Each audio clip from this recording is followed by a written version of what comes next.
I was thinking about this. I'm not an ist. Okay, I'm not an ist. I should just write that ist.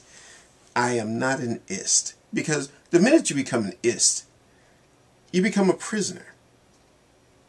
You have to live up to it. And I think even in religion, there's the ist issue. Even though different religions don't have an ist. You can be a Muslim, you can be a Christian, you can be a Buddhist, which is about the only ist. Because the ist is that ending, because one becomes a feminist, a socialist, a communist, a rationalist, an atheist. You become the different types of ist in the world. And the thing is, whenever you become an ist, you have to stick to something. I don't think about that. Even with religion, which doesn't always have different ist, except the Buddhist, you get stuck. I have freedom. I read a lot of different things. I read a lot of different viewpoints. And I can actually look at it and step back for a moment and give it an honest evaluation.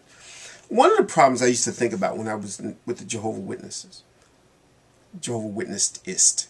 Anyway, the thing is, when I used to be with them, it's that whole idea that you had to follow this particular way of thinking. And I thought, okay, that's ridiculous no matter what.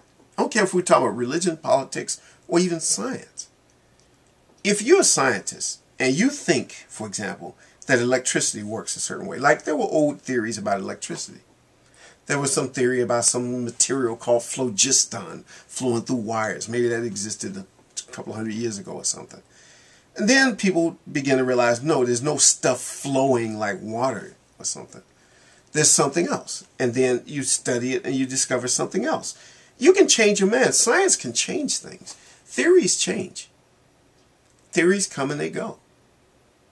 Even Einstein said at some point, his theories are going to go. They work up to a point. They advance our understanding of things. But that's what their point is. Not so much to give you the absolutes on things, because we can never have absolute knowledge of things. A certain way of thinking advances our understanding. One of the things about religion, as I see it, is that it really doesn't advance your understanding. And that's the problem I have with it. It doesn't really advance your understanding. It's just trying to keep everything the same, trying to preserve stuff. Preserve a certain way of thinking. Basically preserving traditions or a way of thinking or a system of thinking. Now see, I've always had this problem with this idea of preserving something. Because think about it for a moment. The only things in this world that ever need to be preserved are things that are dead. You preserve vegetables or fruit because they're dead. You put preservatives in it. Or a person who dies, you embalm that person. They're being preserved. To me, a thing that's alive is maintained. You maintain a thing that's alive. You preserve things that are dead.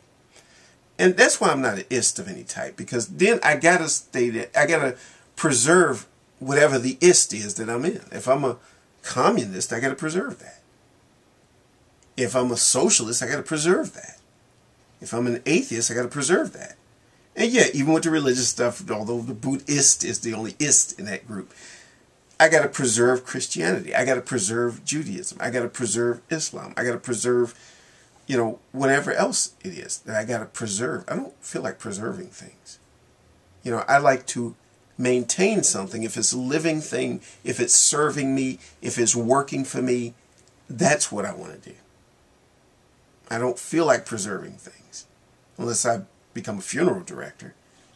That's all I got to say.